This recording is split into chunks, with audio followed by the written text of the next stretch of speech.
मरो ससुरा, हिंदू मरो, मुसलमान मरो। इधर और कहता था मारो उसको, देखो भाग रहा है, मिश्रा जी भाग रहे हैं, मरो। इधर देखो भागो, अंसारी जी भाग रहे हैं, मार एक रहा, लुंगी खोल मारे।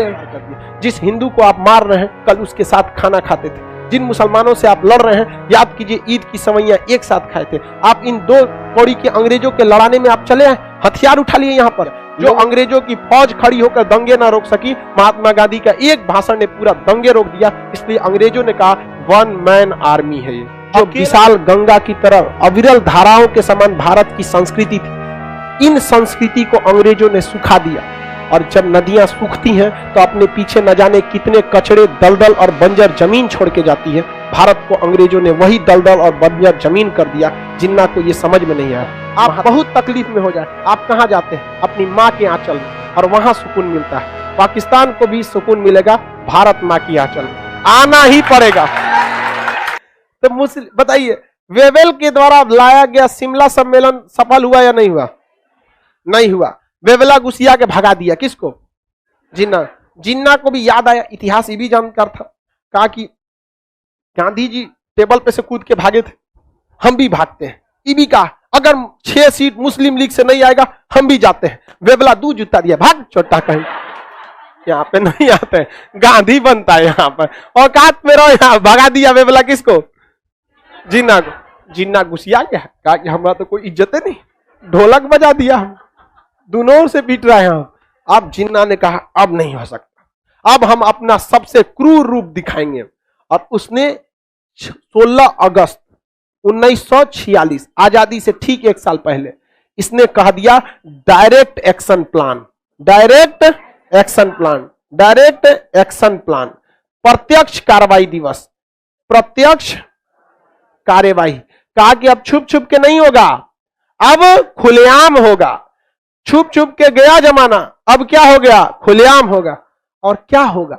एक बात बताइए, अगर हम कहें कि खुलेआम, तो हम खुलेआम पढ़ा ही सकते हैं। शिक्षक का काम पढ़ाना, ड्राइवर का काम गाड़ी चलाना, बावर्ची का काम खाना बनाना। तो जो अगर कोई बावर्ची कहे कि अब हम छुप के काम नहीं करेंगे, खुलेआम, मतलब वो खाना खुलेआम बनाएगा, यही ना।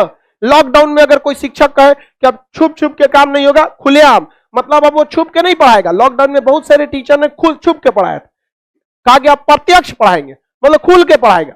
जिन्ना ने भी कहा अब छुप छुप के नहीं होगा, खुलेआम होगा। तो लोगों ने कहा क्या कराने वाला है? ससुरा पूरे भारत में दंगा करा दिया, पूरे भारत में दंगा करा दिया गया। और गांधी जी न होने का इसका सबसे बड़ा फायदा उठाया। मतलब गांधी जी थे तो दंगा वंगा संभाल लेते थे। कलकत्ता में इसने एक दंगा कराया, नोआखली में। कहां कराया? नोआखली में।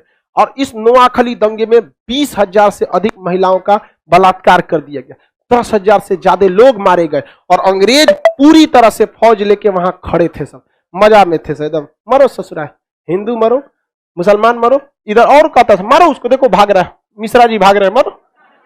इधर देखो भागो, अंसारी जी भाग रहे हैं, मार एक रहा, लुंगी खोल मारे, मार दिया। वो अंग्रेज सब मजा ले रहे थे। अंग्रेज को क्या घाटा है, वो तो चाहते थे सब मारो। देख रहे हैं प्रत्यक्ष कार्रवाई दिवस। आप समझते हैं लोग क्यों पाकिस्तान को गाली देता है? आजादी ये हम लोगों ने मजबूरी में दिया इनको कि ले जाओ ससुरा, क्योंकि कैंसर को काट के निकालना ही पड़ता है, नहीं निकालेंगे दिक्कत हो जाएगा। यहाँ पर इतनी बुरी सोच किसी की हो सकती है? इतिहास जब भी लिखेगा तो प्रत्यक्ष कार्रवाई दिवस में क्या कराया गया था? तो दंगे कराए गए थे। महात्मा गांधी जब ये सुने नोआखली में, तो महात्मा गांधी को रहा नहीं गया। महात्मा गांधी बंगाल में चले गए, नोआखली में, और लोगों को समझाए। हम कुछ दिन जेल में क्या चले गए, आप लोगों ने तो सारी मर्यादा ही पार कर दिया। जिस हिंदू को आप मार रहे हैं कल उसके साथ खाना खाते थे, जिन मुसलमानों से आप लड़ रहे हैं याद कीजिए ईद की सवैयां एक साथ खाए थे। आप इन दो कौड़ी के अंग्रेजों के लड़ाने में आप चले आए, हथियार उठा लिए यहाँ पर। लोगों के आंख से आंसू निकल गए, सारे लोगों ने अपने हथियार महात्मा गांधी के पैरों में डाल दिया। अंग्रेज खड़े देखते रह गए, सोचा ये कौन आदमी है रे यहाँ पर। इसीलिए महात्मा गांधी को जादूगर कहा था। बंगाल के सबसे प्रमुख नेता का नाम था शेख मुजीबुर रहमान। महात्मा गांधी को क्या कहा था? जादूगर। कहा कि इनकी बातों में जादू है। लोगों ने अपने सारे हथियार महात्मा गांधी के चरणों में डाल दिया। जो अंग्रेजों की फौज खड़ी होकर दंगे ना रोक सकी, महात्मा गांधी का एक भाषण ने पूरा दंगे रोक दिया। इसलिए अंग्रेजों ने कहा वन मैन आर्मी है ये, अकेला फौज के बराबर। समझ में आ गया नहीं गया? और उसके बावजूद लोग क्या कहते हैं कि महात्मा गांधी ने विभाजन कराया, महात्मा गांधी ने ये कराया। अरे यार तुम घर का इतिहास पढ़ते हो, क्या उस समय देश के नेता सो गए थे? उस समय सरदार पटेल भी थे, जवाहरलाल नेहरू भी थे। जिन्ना की तो बातें छोड़ो, जिन्ना था ही तो ये हो रहा था। वो क्या रोकने आता इस चीज को? इतना मतलब उसके बाद भी महात्मा गांधी पहुंचे। अंग्रेजों ने उन्हें कहा वन मैन आर्मी, एक और उपाधि दिया, वन मैन बाउंड्री फॉल्ट। अकेला आया, दोनों के बीच में बाउंड्री खींच के चला गया यहां पर। और अंग्रेज जो खड़े होकर देख रहे थे, महात्मा गांधी उस समय बहुत आहत हुए। लेकिन जब विचार विमर्श हुआ तब सारे लोगों ने कहा कि देखिए गांधी जी, कहां कहां आप दंगा शांत कराएंगे। महात्मा गांधी भी उस समय रो दिए। महात्मा गांधी बहुत तकलीफ हुआ।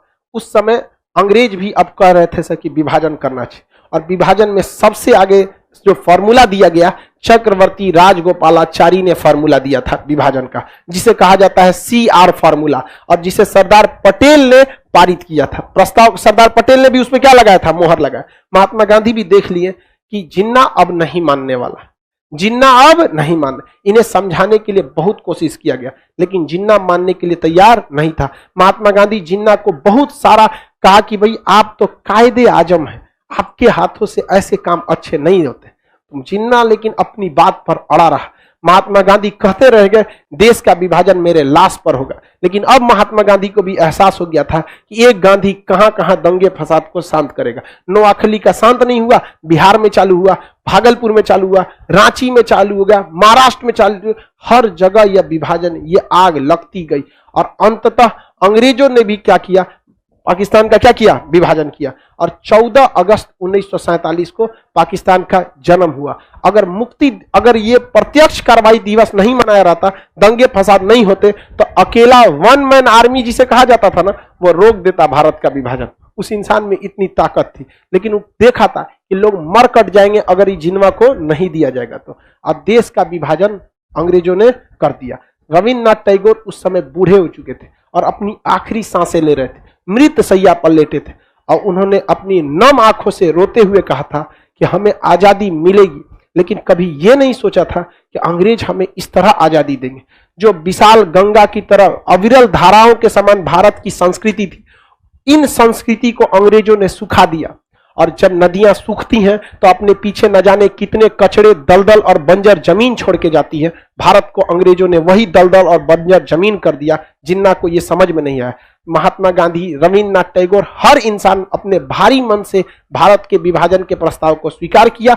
इवन चक्रवर्ती राजगोपालाचारी भी, देश से प्रेम था उन्होंने भी लग गया कि भाई देशवासी रहना चाहिए तो ही देश रहेगा, देशवासियों को ही नहीं रहेंगे तो देश किस काम का।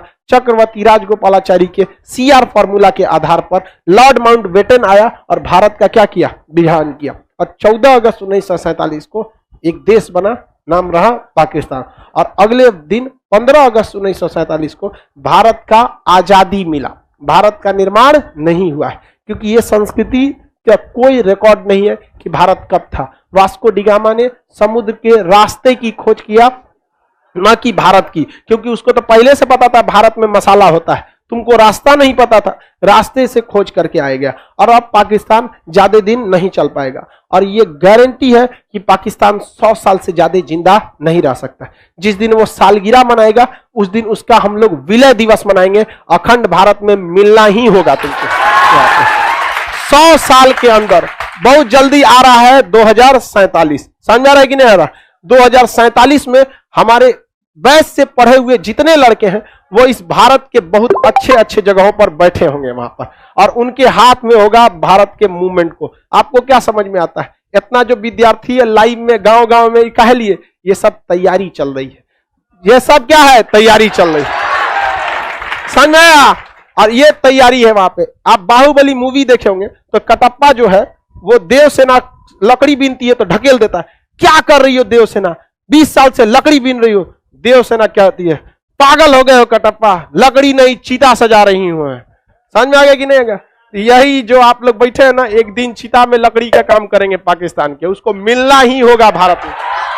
और उस दिन असली श्रद्धांजलि मिलेगी हमारे नोआखली में जो लोग दंगे में शहीद हुए थे, वही उसकी असली श्रद्धांजलि। और पाकिस्तान का एक ही जगह है जहां उसके सारे कर्ज माफ हो सकते हैं। जब दुनिया में सबको तकलीफ हो जाए, आप बहुत तकलीफ में हो जाए, आप कहां जाते हैं? अपनी मां के आंचल में, और वहां सुकून मिलता है। पाकिस्तान को भी सुकून मिलेगा भारत मां की आंचल में। आना ही पड़ेगा।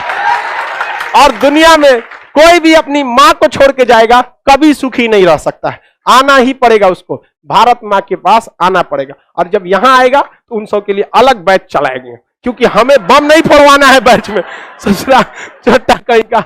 उन सब के लिए एक अलग बैच रहेगा। समझ आ गया कि नहीं आ गया? यहाँ पे अलग आप एक अलग हॉल बनाएंगे, हॉल नंबर पाकिस्तान और वो हॉल बुलेट प्रूफ होगा उसमें बम से बचने के लिए सेंसर लगाए जाएंगे। और वहां क्लास में जाते वक्त आई कार्ड नहीं, मेटल डिटेक्टर लगा होगा कि लड़का कहीं बम लेके तो नहीं आया। धीरे धीरे आने वाले समय लगेगा, लेकिन हम उसे सुधार देंगे। समझ में आ गया कि नहीं आ गया? चलिए आगे का क्लास कल करेंगे लोग।